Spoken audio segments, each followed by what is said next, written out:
Are you living the life that you really want, or are you following somebody else's rules? Family expectations and societal pressures can really drive us. And we live in a mind focused world. It's all about what do you think? And I don't know about you, but I can certainly live in my head a lot. And Julie Hannon has given me some amazing strategies for listening to my heart, trusting what it wants, and being guided by it. I met Julie several years ago through Mia Moran, who you may remember from episode 17. And Julie joined the Skinny 60 community and shared her superpowers with us, and everybody was captivated. And I had a private session with her recently that really helped me get over my fears of being on stage again, performing in the comeuppance in Australia. And I am having so much fun. So, with a background in psychology, Julie is a shamanic healer, an energy medicine teacher, and a yoga practitioner with an incredible gift for listening and helping you connect with your gifts and strengths, trusting your instincts, and making heart centered decisions that are in alignment with your dreams. And she is going to walk us through some of those practical strategies to help us step out in order to step in and claim our it has to be me moments. Oh, I'm so excited that you get to experience her zone of genius today. So let's dive in and get the skinny from Julie Hannon. Oh, Julie, I am so excited to relax and get heart centered with you. So, before we do that, I want to ask you about this it has to be me moment when you studied psychology and then you went into shamanic healing. Yeah. So, what was the moment when you decided to switch gears? I was it was funny. I actually saw, I never told you this story. I had my chart done when I was 40 for my 40th birthday. I'd never had any astrology done. Oh, And yeah. in the chart, she said, "You're going to go back to school." And I laughed. I said, "No, no way." I said, "I love school. I would go my whole life. I love going to school, but that's so not happening. My kids are whatever they were, 4 and 7. I'm not doing that." And that was in February. And in August, later that year, I decided to leave my corporate job because so many people around me were getting sick. And it was kind of this place of, I have to be with my kids. I have to be Yeah. with I have this one chance, my nanny, and all the universe corroborated to support me in doing that. My nanny resigned. The thought of hiring another nanny was like over the top for me, even though I'd hired thousands of people in corporate at that time. And And what was your job at that time? Because you'd studied psychology. I had several degrees in psychology. After I went to graduate school, I didn't have two pennies to run together. So I came back and got an HR consulting job. And then I went into biotech HR. I was in biotech and human resources. Wow. And I loved, loved, loved biotech because I always wanted to go to med school. And so it was Oh, like why didn't you go to med school? I was terrified of organic chemistry. and And my father and my high school best friend's father were both doctors, and they said, "Oh, don't go to med school. You can't really practice medicine the way that we used to be able to." And so I chickened out. I was pre-med undergrad, and then I didn't do it. But I part of my seeing, getting my chart done was to see like what's going on here because I still wished I had gone to med school when I was 40, all those years Oh, later. so you had some regrets about that. I did. I had regrets. And then I left my corporate job also because I had been trying to find out what was next in all these different ways. Look, even interviewing for other jobs that had a little more life balance than my startup biotech. And I could not find a path out. So I jumped. Mm. I took a leap of faith actually. And it was like there were two leaps of faith that got to my it has to be me story. There was that one that like I must leave. And it was part of me felt like, or I'm going to die because Yeah. lots of people were getting sick around me and I had very bad adrenal fatigue. We all know what that is now, but there wasn't a lot of information about that then. And I had very bad adrenal fatigue and people around me were getting all sorts of female diagnosis of breast cancer and other things. And And so I took this leap of faith, but because I'd been in HR, I had a golden parachute.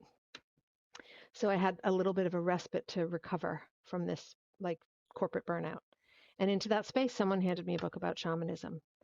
And my children, as I mentioned earlier, were 4 and 7, and was spending an hour a day with them. So that was not what I wanted.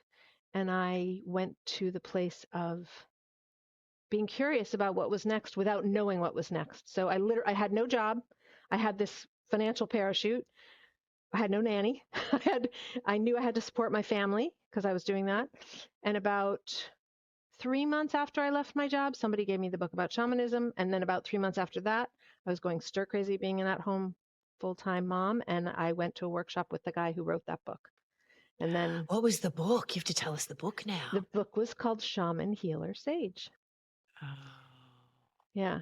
And my someday book will be, I think, Shaman Mother Crone, something like that. Ooh, Yeah. I'll hold you to writing that book. Yeah. I love what you were saying about being curious about what's next without knowing what's next. Yes. Well, that's part of the thing, the gift that I had of working with all these, working in HR, right? Like I worked with top executive coaches in Boston. They were part of my team, my Yeah. corporate team. And I'm like, help, I don't know what to do next. So, fancy leadership tests, coaching, going on interviews.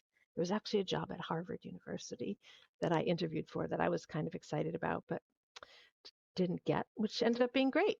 Um, but it was just that knowing inside my body. And I think partially because I was so stressed physically and adrenally, I felt like I didn't really have a choice.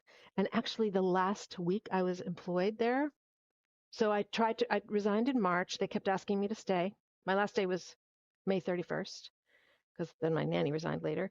But they'd asked me to stay for this and to stay for that. And why don't you just do this one more project before you go? And it's like, I've resigned. Like, I need to leave.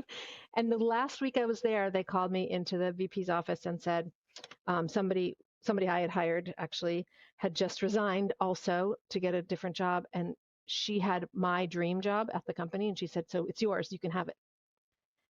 It's it's the job you've been wanting for this last year. Cause I was like an SVP, right? So like I had all these, they could move me around and I would do all these different projects and initiate initiatives and lead different Initiatives. things. Not initiations. Now I do initiations. Then I did lead initiatives. So anyway, I just couldn't believe that like the universe was saying to me. Now I use the word the universe was saying, but it's like, are you kidding? Like you're offering me this job 4 days before my last day. I said, I can't take it. They said, no, you should sleep on it. I said, no, I can't take it. I can't do it. I've been resigning for 4 months and I will never get this summer back with my kids ever. Yeah. And so I will call you in the fall if I need, like if that's what I would need to do, but I can't do it. I need to spend the summer with my kids. So So you were really listening to it does not have to be me no. and really making these heart-centered decisions Yeah. about what was right for you. I want to ask you what that looked like in a practical way, being curious about what's next without knowing what was next, so that we can grab some of this from you, because I think this is something that we all struggle with. I know that I certainly do. Like when you said that, it just pierced my heart. I went, Yeah. whoa, you can do both. So, what did Yes. that look like for you on a practical level? How did you explore your curiosity about what's next without feeding the terror of not knowing what was next? Well, I was 40 years old, so I'd been in human resources since I graduated college. And and I entered the job market at a time when there were a lot of layoffs Mm. that hadn't been. I actually started to think I was like the Grim Reaper because I like when I arrived, Oh, I no. worked at the Bank of Boston, First International Bank of Boston, which was like 200 years old when I started working there. And when I arrived, we had the first ever layoffs in 200 years, and I was in charge of them. And Oh, how so awful. I did that for a lot of my career. They would fly me to places to fire somebody who'd worked for the company for like 30 Oh, years. And I did coaching programs to help people in career transitions after that they were laid off. So I knew from experience that people always end up better off. Like I had a lot of practice on the giving end of the out you go. yeah. And I knew with every part of me that it was always a good thing. So that was one thing. So I would say a little bit was practice, right? Practice taking Yeah. a leap of faith, and then know that you get caught. Part of Mm. it was the And then literal everything practice. is happening for you. And everything is happening for you, even the things that don't look Mm. like it at that moment. Yeah. So you had a lot of faith. I had a lot of faith. And actually, that's something that I've been really curious about now as I teach in my own private school. So I went on to teach for the Harvard University of Energy Medicine after I left my job. So I got to work at Harvard anyway, as it turned Yeah. out. But I have come to understand that not everybody has faith. And I've had faith since I was a little person. Like I don't remember Ooh. not having faith. So it's a funny, even people that I think it, it only makes sense to me, like in a intellectual way that they would have faith, and they're not sure when I ask them about it. Like, how do you get through Yes. that thing that you're doing without faith? So you say that Well, you don't even remember where that came from and that you've yeah, had it since you were a little girl. yep.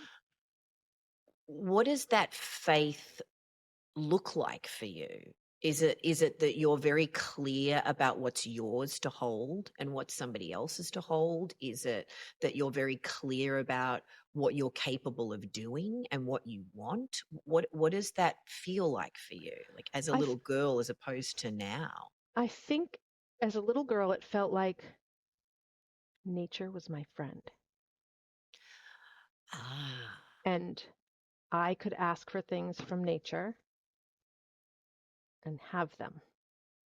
It wasn't about things. It was actually more about I trusted the natural world, and I didn't. I grew up. I was raised. I should say I was raised Catholic. I did not believe in a punishing God from the time I was small. That never made sense to me. And eventually I left the church because it was like, I'm sorry, I can't. God doesn't punish people. It just Mm, doesn't align in my belief system. If yeah. God, so there was a little bit of, we would say bedtime prayers when I was growing up. So it was like faith was in my house, not the way I had it, because I would say we lived by the ocean and I had to walk home from town from school, the long walk.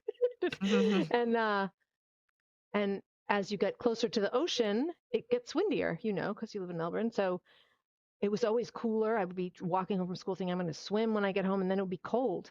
So I would sing to the trees and make up songs and talk to the trees and ask them to not, to like keep me out of the wind. And I would literally watch like a cartoon. The leaves would fall down in front of me and it would be quiet. Like I could see them moving. They would fall down. I know it sounds pretty out there and far-fetched. As I'm saying it out loud, I've never No. told anybody What this story. And no, then, what I'm and then, hearing is just you were really tapped into energy. Is yeah, that a good way to say it? Yeah. yeah. And then I would think that I was making it up. So I would Yeah. turn around and look behind me, and they would start blowing again. So it was kind of like walking in the eye. It wasn't a hurricane, it was just wind.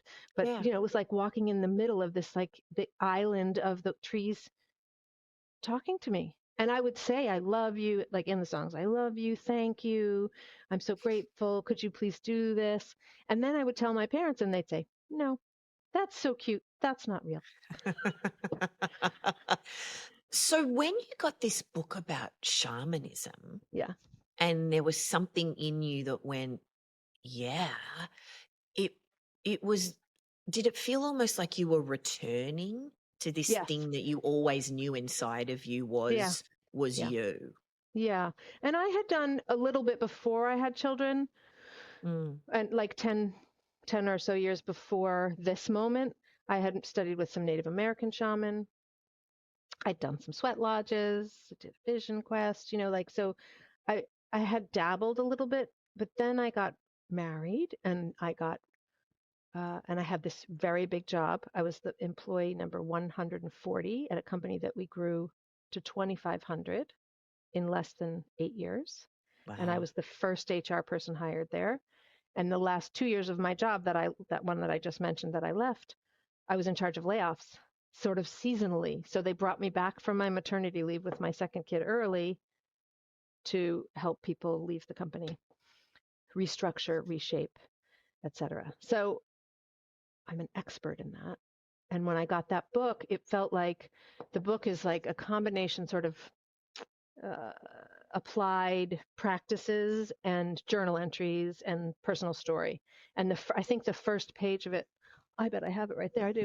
I think the Hmm. first page of it is a journal entry, like the opening thing, and it could have been my journal. Ah, It was sort of not that I had gone to Peru and for 30 years and studied with the shaman. It just felt so resonant with me. mm. So you really leaned into that Yep. and you went and studied Yep. with all of these incredible people, Mhm. including the author of that Mhm. book. Mhm. So, what was the next It Has to Be Me, where you went from studying to going, this is my life's work now? It actually took a little bit longer. I knew I had to, after I went to that introductory weekend in Mm. November that I mentioned, I knew he talked about the school at a lunch break, the author of the book. I didn't even know there was a school, and I'm like, oh, I have to go to that school. I'm not a shaman. I'm not going to be a healer. That's not my path, but I must go to that school. And I came home and told my husband, and he said, that's funny, honey. How are you going to, like, okay. It was $10,000. And like 2 days later, one of my colleagues called me and said, hey, there's this piece of work doing some change management training and going out and doing blah, blah, blah. And I don't want to do it. Do you want to do it? It's about $10,000. I'm like, yeah, I'll do that. Oh, wow. And then I joined the school and I still went. And then you could go as like the personal, just for you, just for tests, not tests the become a shaman school, just the regular, like heal yourself, patient heal thyself. So I did the personal part, and then I'm like, oh, and then you went for the first half of the week or the whole week, and the second half of the week was about the shamanic training part. And I did the first half of the first week, and I'm like, oh no, I have to do the whole thing. Still not thinking I was going to be a practitioner.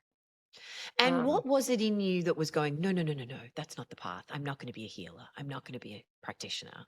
What was it in you that was speaking to you so Fear. loudly about the no? I think fear, and Mm, also, now I would say in other lifetimes I've been killed for being a witch or a medicine woman or right. you know um, but it was really also, it wasn't logical. The people who, Mm, when I was going to the school, it was really a very big school, big classes and all that, and a lot of the people in the school were doctors or acupuncturists or massage therapists, or they knew what Reiki was, which I had no idea what that was, or they had healing practices, and I mm. was an HR person. So Like I was a did corporate you feel like executive. a bit of like imposter syndrome?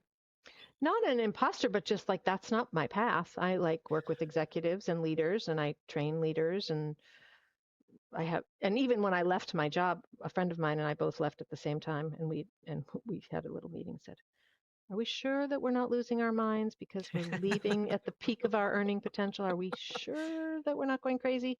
So I wasn't sure that I wasn't crazy. Like I knew I had to go to the Right. school, but I didn't know that I was going to change my whole life. And just thinking about what you were sharing about your parents when you would talk about how you were talking to the leaves and singing to the trees and nature, and they're like, no, no, no, no, no, no, no. Did some of that programming in your family of going in the traditional path, your father was a doctor, this is how we Yes. practice, this is the rules of our family, just like all families, right? Yes. Yeah. Did that play a large part in you feeding that narrative of, no, that's not the path, that's not my path, I'm an HR Yeah. person, this is my identity? Well, and also the path of you get an education in a real school, in a good Yeah. school, I Yes. went to college and they had, I And was you went to applying for college. Columbia. I Yeah. mean, you And I went went to to a Columbia. really Right. reputable, Right. incredible school. And when I went, that was for graduate school. And when I went to undergraduate and my uncle, my dad's brother, was helping me, he said, you should just go to a state school because, you're going to get a graduate degree. I'm like, how do you know that? He's like, you're Hannon. You're going to get a graduate degree. And I was like, Oh, there you oh, go. so it's very much about education. Yes. And, you know, 3 of 6 kids were doctor, nurses, medical people. Yeah. So of my in my dad's family. So my mother was a lawyer and went back to when she went back to school full time when I was little, she got her law degree. So very traditional container Yes. that you had been living in. Okay. So what was the it has to be me where you gave yourself permission to step into this other container? Yeah, so it was straddling for first it was straddling both worlds, right? So now I'm in school to study energy medicine, energy healing, and I because I have this other background of college and education, I'm a very good student and I do all my homework and I follow the rules and I started seeing miracles with my homework, right? So every class you have to see 10 people practice on 10 different people and you have to do this practice and then the next practice and layer them. And people were getting better and having life-changing experiences from a few visits with me who was just learning. So it was like, huh. And when I went back, um, I think I mentioned this story to you another time, this little piece. So I went to the first half of the first week and then I wanted to make up to catch up so I could be with my classmates the whole time. So I went to another state, went to Wisconsin actually to take the second half of that first training and flew through Chicago, which is where my family's from. And my mom came and met me at the airport to have lunch because I had a big layover. And she's like, "Wow, what's going on with you? You look so good." And I said, "Mom, I found my med school. I don't want to go to med school anymore." So it was that place of like watching it happen and thinking, well, I still don't really know if I'm going to be a practitioner of this, but it really does work. And I have wanted to be like a doctor, so to speak. I've wanted to help people be well and have joy and have health my whole life. Like I always knew that since I was a little kid. Uh, so it felt like I found my medicine, and that was Yeah. and then as I came to the end of school, and I was sort of like starting my web page, and you are like the to me one of the masters of tech and getting all this beautiful stuff done. Oh And I know you have a gosh, you're big team, but very kind. right, I wish that were true, but I'll take it from you. Thank you. yeah. But it was not. It's not that long that we've all been good at this, and so I was sort of Mm. figuring out my web page, and my kid got sick with Lyme disease, and he hadn't grown in a year or gained any weight in a year, and he was 6. So not growing or gaining any weight is not Yeah. a good thing. And he got better through with me doing work on him, and he became my project. And for a long time, the first few years, my practice was helping people, parents with kids with Lyme, and helping people with Lyme get better from Lyme because there was, and Lyme literate doctors around the Boston area would send people to me and say, the only people who ever get better from Lyme are people who see a shaman, and there's one over there, so go see her. Oh, so being able to heal your son and all Yep, of these other people's sons yep, and daughters, yep. was that real? That was the sort of the portal, for want of a better expression, of you really claiming your identity as a legitimate healer.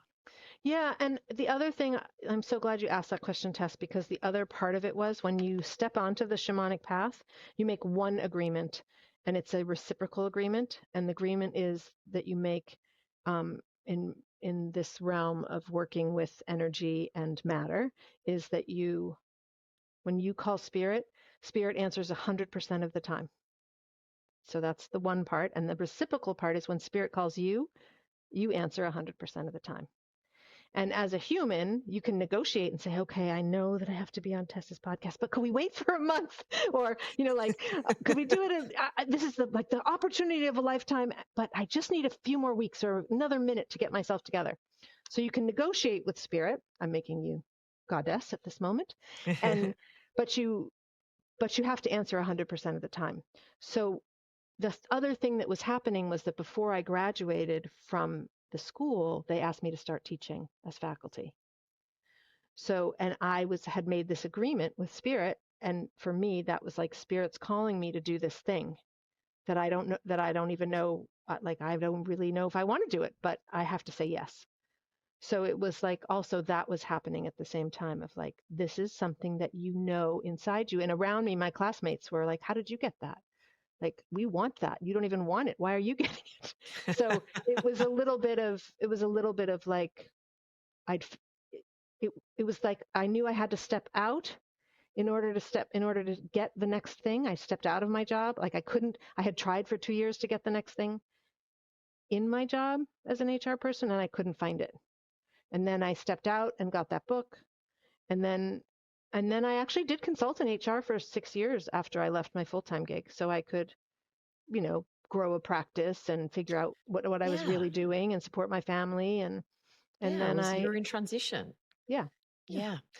So I want to ask you about this really big focus of your work that I find so beautiful and incredible, which is this practice of heart focused listening Hmm. that you teach so beautifully. So, can you share with us your perspective about why it is so important to be doing this? Yeah. I'm going to take a breath in my heart and I'll tell you, answer from my heart. We live in a world that is so intensely mind focused. The teacher of my school used to say, or his mentor actually used to say to him, we're over schooled and undereducated. And it's Mm, like we don't ask people what does their heart want? What's their heart's longing? What's your soul's longing? We say, what do you think? Right? And even when you say, what do you feel? People don't go close their eyes and go into their body and ask their body, what does your body feel, Tess, today? Like, I mean, you would do yeah. that. And I've heard you ask that question, what does your body want? What's your body's intuition?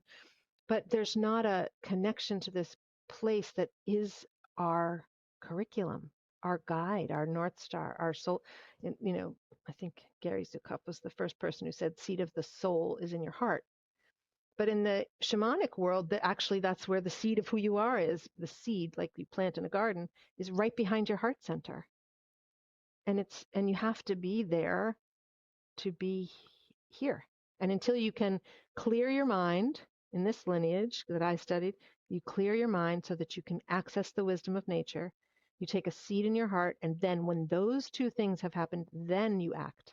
Then you move down and out into the world. But first you have to let go of, like I always say, move your mind to your heart, take a seat in your heart, because Mm, um, another one of my teachers says your mind will always lead you to a bad neighborhood. So why would you follow it? It's like we have all these patterns of, you said it so well, the programming in your family, in my family, you yeah. know? We all have that. I mean, you've been inside of my health programs, right? Our health, Yeah, I should say our now, right? Because we all yeah, take ownership of them in that community where we talk a lot about this, hmm, about the narratives and the programming that happens in every family, in every all family. kinds of families. And, that old adage of your family knows how to press your buttons because they installed them. I love And, that. yeah, Every time. we then have to give ourselves permission to Right. be listening to our hearts, as you say, Hmm. and staying present with that. Yes. And so, often we are either past focused or wanting a redo, so to speak, and not being present or looking at being future focused. Yeah. So can you share with us some of the strategies that you use in your practice with your Hmm. community to Hmm. help us get there, to help us connect with that place that you're talking about so we can be listening to that? Yes. So one of the I'm just going to take a second to ask myself if I should say this. So, part of the medicine, if there is medicine, a wisdom of the wisdom teachings is that this place of to really access your heart, you want to move out of your body mind. And so much of what we're taught now, when I went to graduate school, actually, I wrote my thesis on spiritual development in adults. And and my advisor said there's no such thing. At that time, I was like, okay, well, that's what I'm Wow. going to write about. So I'm going to convince you that that's a thing.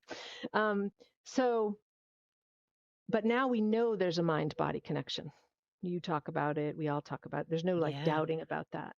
And what I'm saying is that energy informs matter, and that between energy and mind body is soul. And the seat of your soul, remember I said, is in your heart.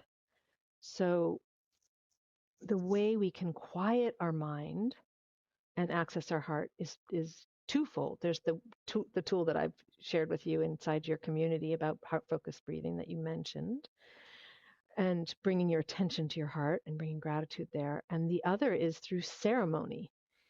And ceremony can be a gratitude practice, or which maximizes the ability to receive that guidance from spirit, from faith, from having faith. So when you open your heart, then you start to realize that we're connected.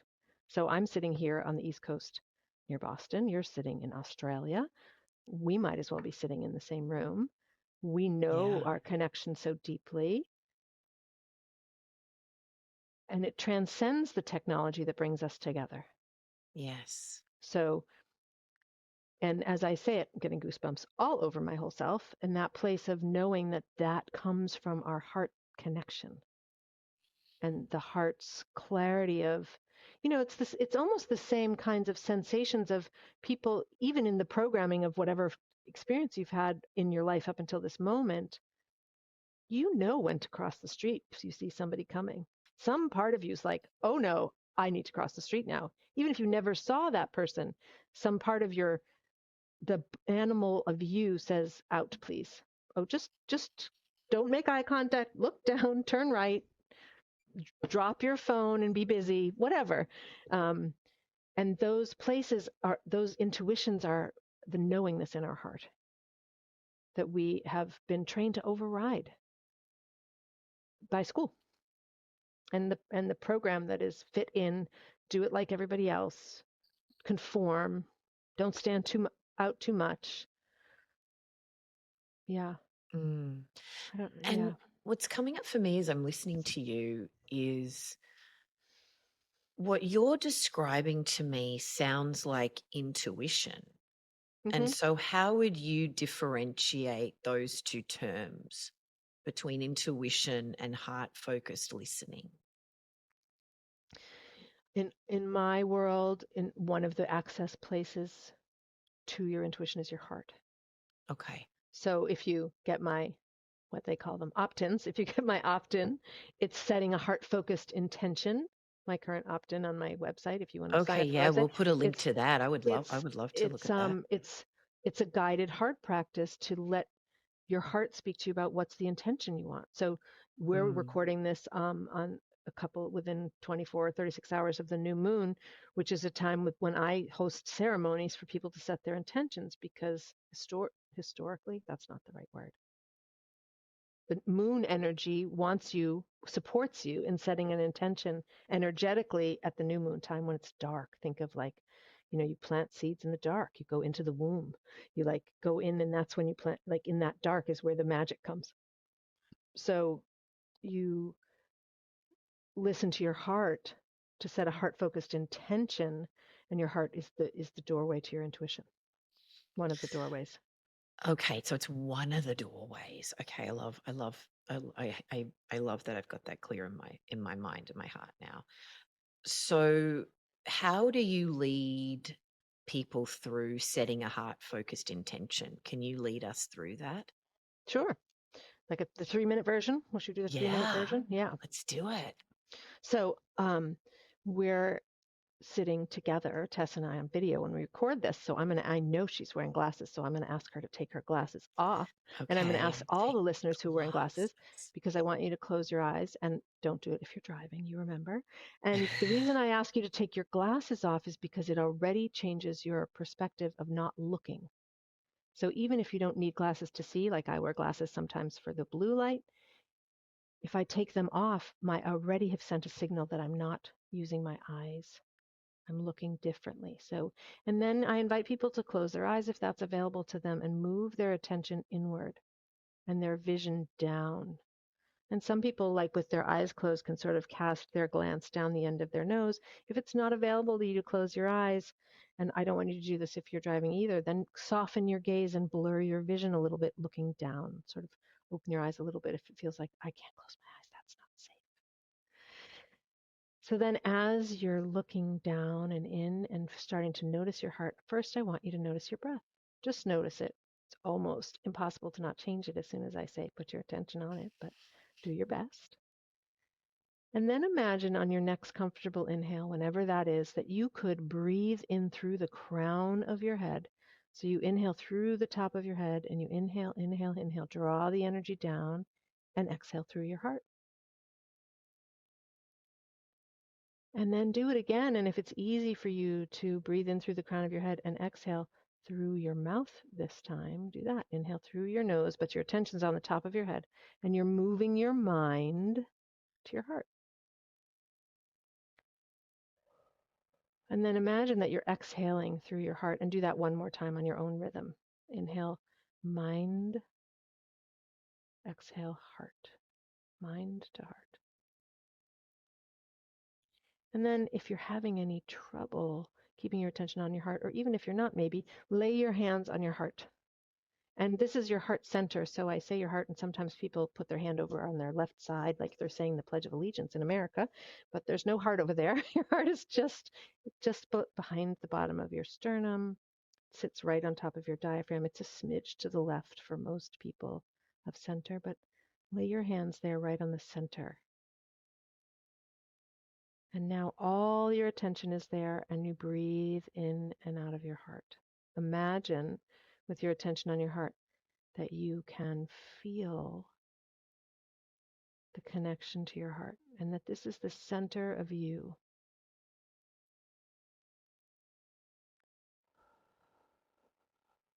And sometimes as I do this, as I get really centered in my heart, I can start to feel the like gentle rhythm of my heart. Sometimes it feels like my heart gets bigger almost, or like there's a pounding or a, oh, hello, heart. And so you could say, hello, heart. And then I want you to bring up a wave of gratitude. Thank you, thank you, thank you, heart.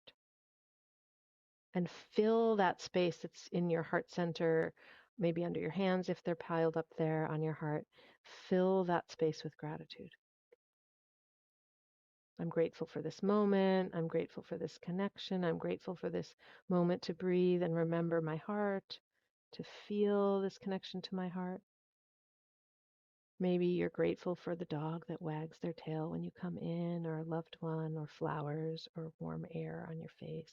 Grateful. And then with this tremendous feeling of gratitude and all your attention and your breath moving in and out of your heart, ask your heart for the clarity of an intention right now for this new moon. What do you want to, in this out of time place, what's your intention for this day, for this practice? What are you grateful for and what do you want more of? And whatever I said, as soon as I said, what's your intention? It came right up there for most people. And as soon as we start to think, what's my intention? Blah, blah, blah. Then take a breath through your top of your head again. Exhale through your heart. And just put all your attention on the next inhale into your heart and ask your heart one more time. Anything else I need to know about this intention?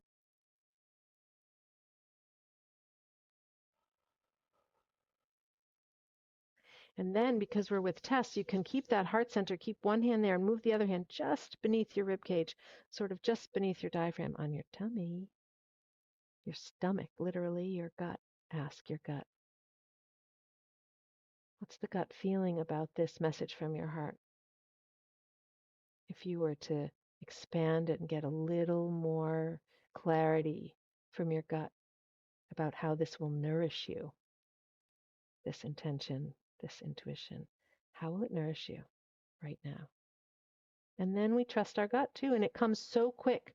That's the other thing about these messages. They come so quick, they're like a flash of lightning or camera flash. They're so quick, and we dismiss them because we're not practiced sometimes, and then come back to present. And sometimes I have people just sort of literally blow the intention into the palms of their hands like they're filling it with water. So they blow it in and then bring it back into your body. So you like give it to your hands as a gift, as a present in the world, and then you draw it back into your heart. So you can really feel it and receive that intention, and receive it in your belly too. So you just like, oh yeah, this is yummy. I love this. It's so yummy. I want to remember. It only took 6 breaths to get there.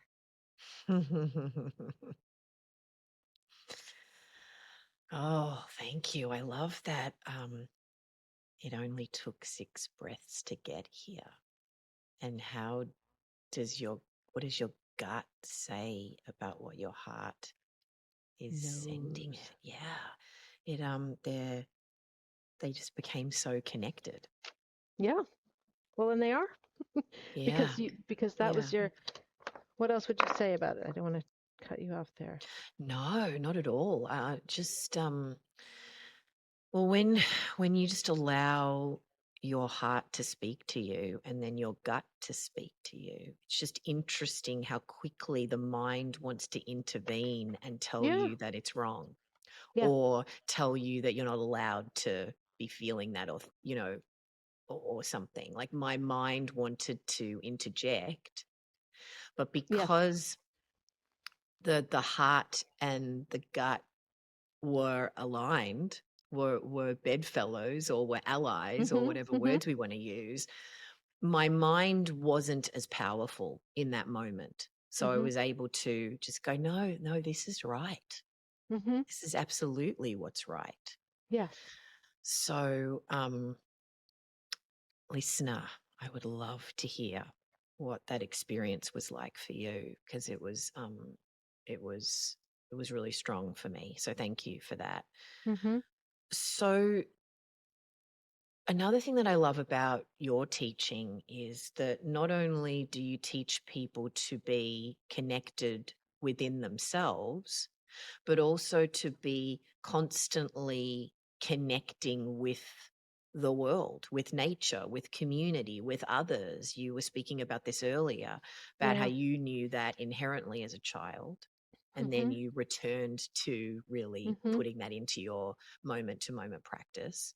Mhm. So, what's something that we can be doing to tune in to community, to greater energy, Hmm. to everything? Is that the right way to say it? Yeah. Um, you know, it's so funny. It's changed so much. I started to say this earlier, and part of the thing that's challenging for me right now, even in my teachings, is that we've become um, enamored, I guess is a good word, enamored with the data diet. So much information. Mm. We can learn, like I am a learning junkie. I said that earlier. I love school. Me I would too. study forever. I just think it's so fabulous, and I'm so curious, and yet we need to listen to our hearts. and and I've listened to several of your podcasts, and I love some of the things that are coming forward with research now, and even some of the teachers that I study with who are publishing the science of, I call it magic, they call it miracles or medicine, Mm. or like all the things that happen to you when you breathe in and out of your heart, like your hormones change, your health changes, you actually produce happy hormones that are antidepressants. Like they've studied all these things. um, and yet these practices are like 30,000 years old. So why did I say about the data diet? Because you asked about community. And when COVID happened, um, when the pandemic happened, I started offering free meditations every day live. I did it actually 6 days a week at the beginning. Took Sunday off for myself, and then I flipped it and did Sundays for everybody for like 4.5 years or something. And now I do drop in occasionally and do them, um, because it's so important to connect to love with each other. And so we did gratitude today because gratitude is the ultimate state of receiving. But part of my work in the world is like connect to love and nature and your connection to source, whatever that is. And some people find it in nature. Like, you know, when somebody, I remember a man who was a truck driver who came to study with me because he was having these crazy experiences with a friend of his and he didn't know how to make any sense of them. And he walked into class the first time and he said, "I'm not a tree hugger, and I just want you to know I'm not hugging any trees." I said, "That's great. That's so great." And by the end, and so the first time I told him to go out and talk to a tree in that first class, that he should go out and get a message from a tree, he said, I told you. I said, "Oh, I know, but you've been talking about how much you love the birch trees. So why don't you just go stand, pick one that's your favorite and go stand next to it and just look at it and notice whatever you notice about it." And by the end, there was a 4-weekend series over a year. The last weekend of that series was at a different location, and he called me and he said, "I feel really bad that I'm not going to see my tree. Do you think it's okay if I go by your house before class and give my tree a hug?"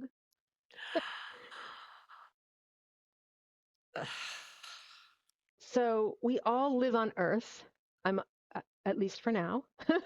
At the time of this recording, listeners, we're all living on Earth, and so whether you own or steward however wherever you live on Earth, there's a patch of dirt somewhere nearby.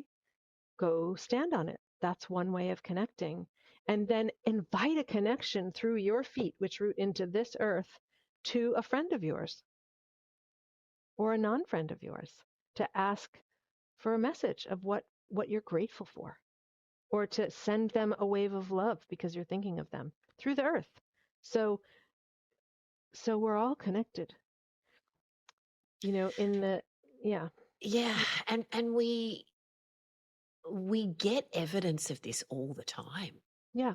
Where you think of somebody and they're thinking of you across the world at the same time, and you Yep. both pick up the phone to speak to each other and go, "I was Right. just about to call you. I was just thinking about you."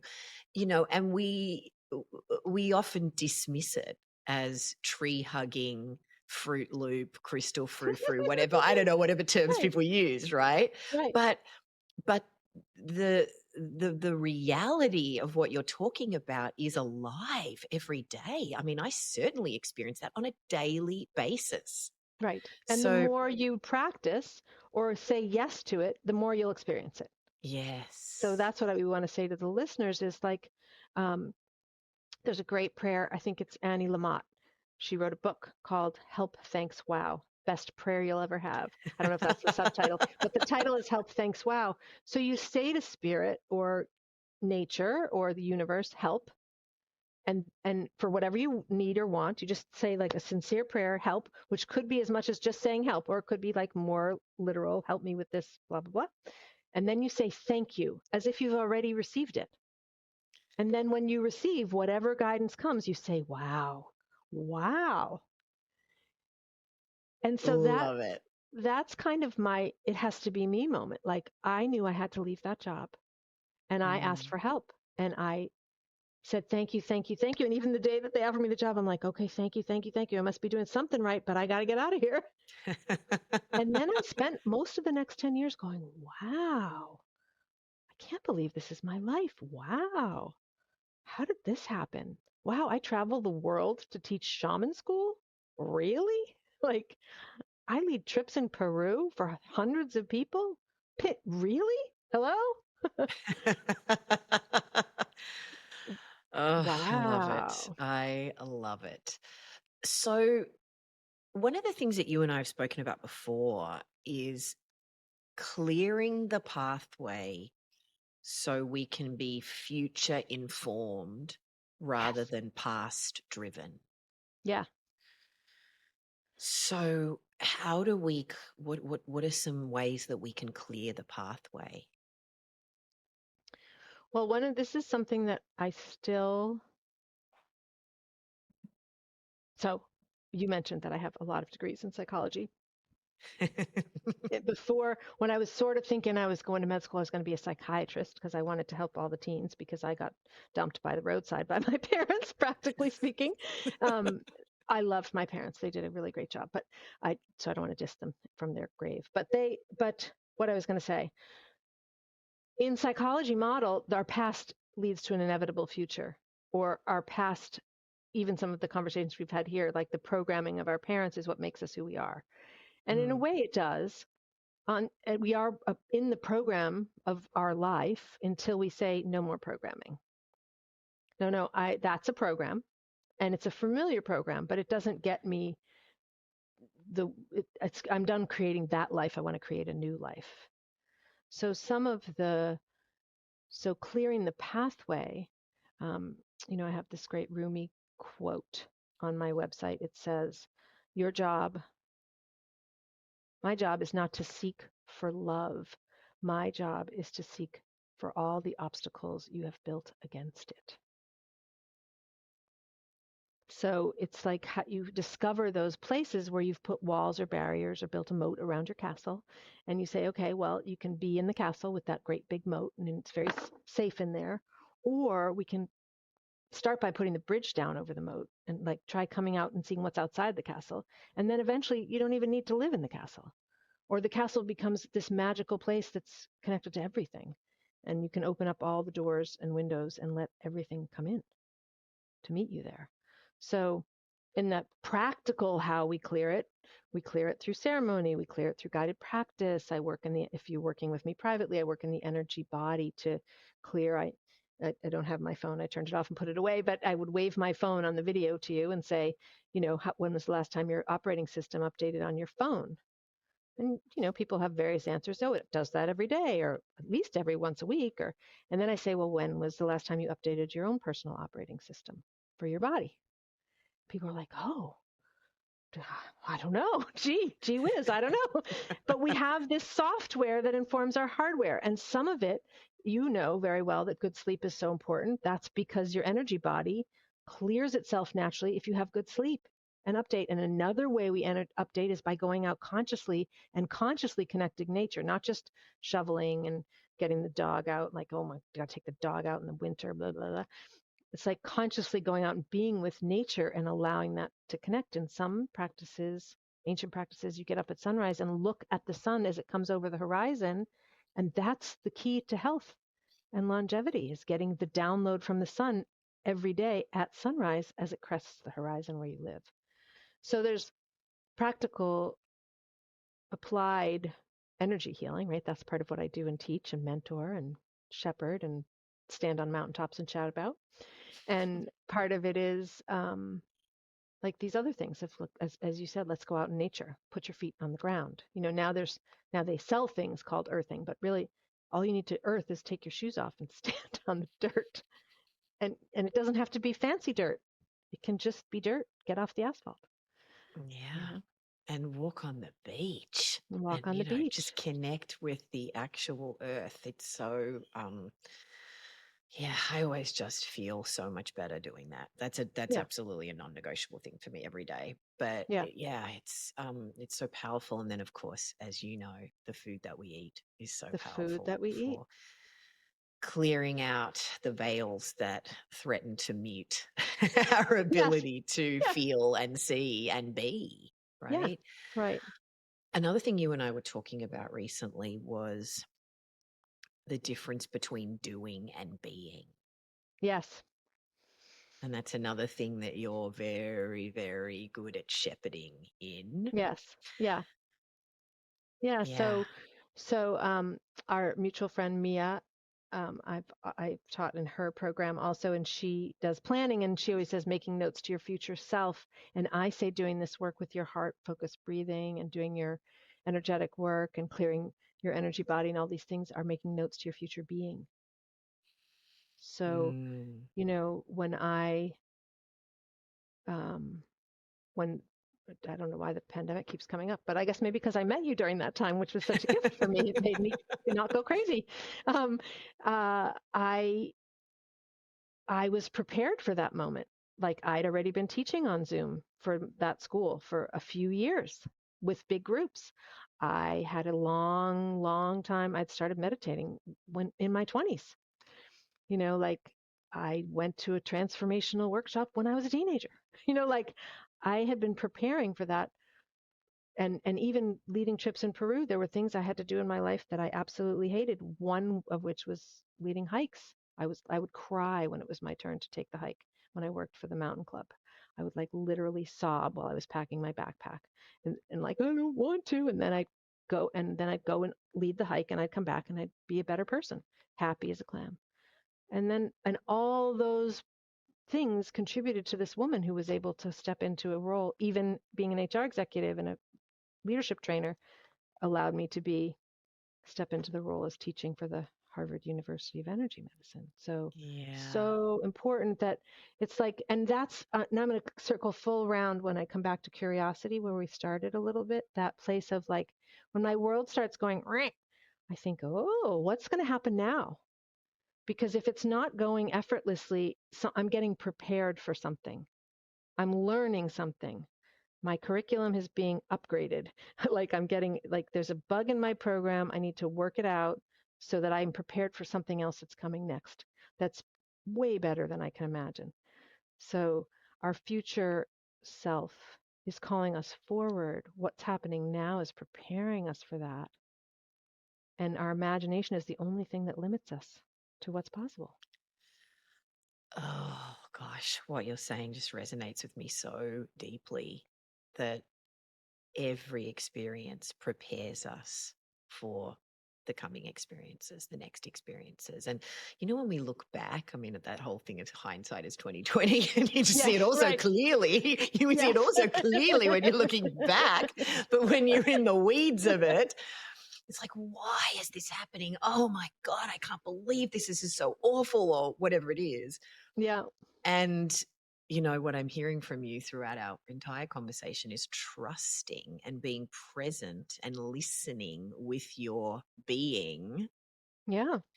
and having faith that it is happening for you and having that Yes. curiosity about what's coming next without having to know what's coming Yeah. next. I mean, that is my big takeaway from our conversation that is just like piercing my heart in the most beautiful way, or massaging my heart. I don't know what the words are for what I'm feeling right now, but yeah, it's so so beautiful. Tell me about the It Has to Be Me, starting your weekly sacred circle on Thursdays at noon Eastern. Um, And yeah. I was thinking about that. I think maybe in prep for the conversation, I was thinking, what is I'm so it started with the pandemic. Some people have Mm. been asking me because as I mentioned, I taught all over the world. People have been asking me to teach online for years, and I said no. I like teaching in person. I don't want to do that. And then I had a 50-person event that was planned for the weekend of lockdown, and it was global. People were coming from all over the world to go to this thing, and I pivoted it and we did it online, and like 100 people came because it was the weekend of lockdown, and everyone's like, what are we going to do for 2 weeks when we are locked up? I'll go to Julie's thing. Um, so that was its nemesis. But you mentioned about community, and it is so important. And I think this is one of the things that you've done intentionally or and beautifully or by accident or all of the above. It was the community of the 60-day reset. The community now supports each other in addition to all the support you've made for us. And that coming together of community around something that is soulful and connecting and intentionally connecting to our hearts in sacred space every week is this gathering place that I call Sacred Circle on Thursdays. Mm. So it's it's a place to dedicate to practicing connecting to your intuition, because if you want to grow that, you have to practice. Yeah. And we have these. I love Jill Bolte Taylor, with her two sides of the, well, we all have two sides of the brain, but her story of my stroke of insight. And we go to school in America anyway, can't speak for Australia, but we go to school on the left side of our brain, which is all about the logic and the thinking and the yes but, and its whole job is to doubt and to look for danger. But we don't spend equal time, most of us, training the other part, which is about magic and interconnection of all things and processing a million things at once, and knowing that Mm. if I leave my job, somebody's going to catch me and it's going to be better than I can Yes. imagine. And that's equal equal part. And so this place of circle is this place of getting to practice equal part of the magic of like, oh my gosh, I was thinking about that. And then the whole circle was designed just for me, for my thing that I'm working Because on. that's what it feels like. Because that's what it Totally. feels like, right? Totally. And How to do your you know that that's what we needed? totally. And to your point, we get better at what we practice. We get better when we practice. Yeah. And Yeah. I think that's you says that. Practice makes progress. I do. I do say that. Thank you. Yeah. It's gosh, Right. we habits are just things we've done a lot. And so Yeah. we And just our keep getting mind better is, and and better. that's like the other thing. Our mind has a habit that is not, that is from school or from old programs that don't work anymore, or, Yeah. you know, all Yeah. sorts of places of like, oh, there's a different way. Yeah. But then you have to practice because you can't It get better at the different totally. way if you don't practice. Totally. And a better way for the me of today. Yeah. You know, what Update your worked operating for system. you Right. years ago may be outdated and may not be serving the way that your heart wants to move through the world today. Yeah. Right. Oh gosh, I could talk to you about this all day long. I always close every episode with the same question, which is so perfect for you within the context of this heart focused listening. But for somebody who has a dream in their heart, which is everybody, and doesn't feel like they have what it takes to make it happen, what would you say to them? Hmm. It's, I have like three different voices. I have my impetuous little girl who says, do it anyway, go, go, go, just go do it. And then I have this other part that says, get curious about why not. And love the part that says no. Just give her a big hug or him a big hug and say, oh, I hear your no. So I say yes to your no. And as soon as you say yes to the no, then you usually get a yes. So that's the second one. The third one is what I know for sure, which is that when you come to the edge of all you have known, you will be given one of two things: ground on which to stand or wings to fly. So, you know, we got you.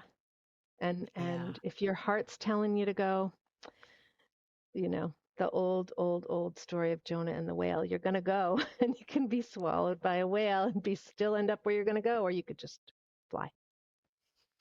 Take a leap of faith. Yeah. Oh, Amazing. my heart is full and I feel like a plant that's been watered. Oh, yay. Oh, thank you for this beautiful conversation.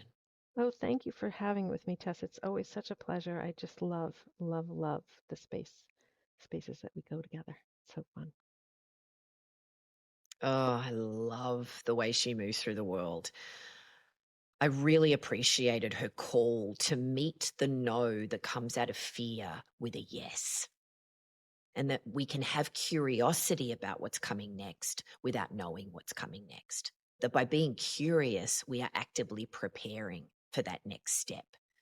And our future self calling us forward, and our imagination being the only limit on what is possible. And just trusting and being present and listening with yourself and having faith that everything is happening for you so that you can take that leap and know that you will get caught. I loved when she said that when you call spirit, it answers 100% of the time. And when spirit calls you, you also answer. And the importance of listening to what your heart is calling you to do.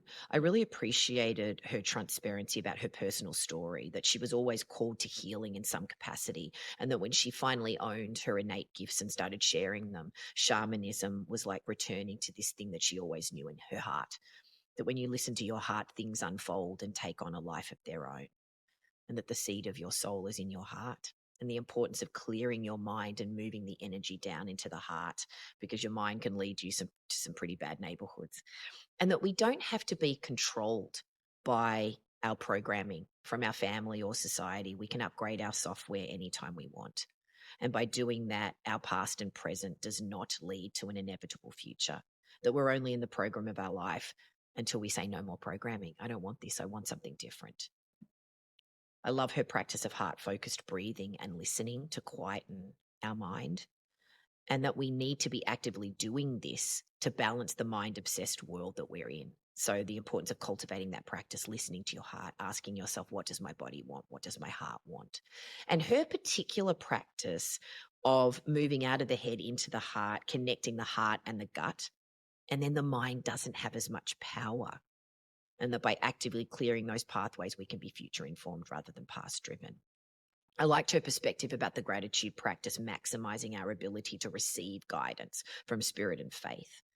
And yes, the messages from our heart and our gut, they do come so quickly, don't they? Like flashes of lightning.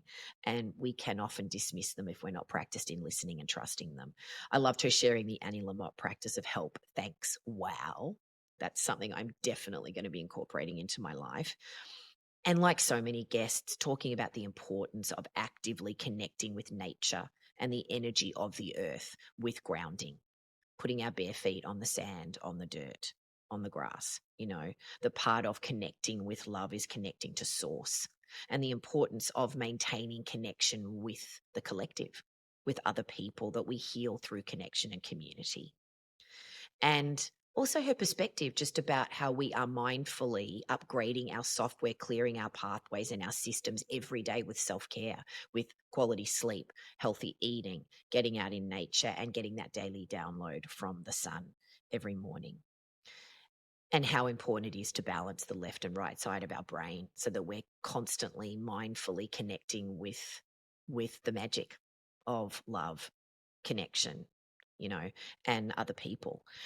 Oh gosh, I'm excited for you to connect with Julie and enter her world at innerpeaceandwellness.com. All of her links are in the show notes, or at ithastobeme.com. And definitely check out her sacred circle that she leads every week online.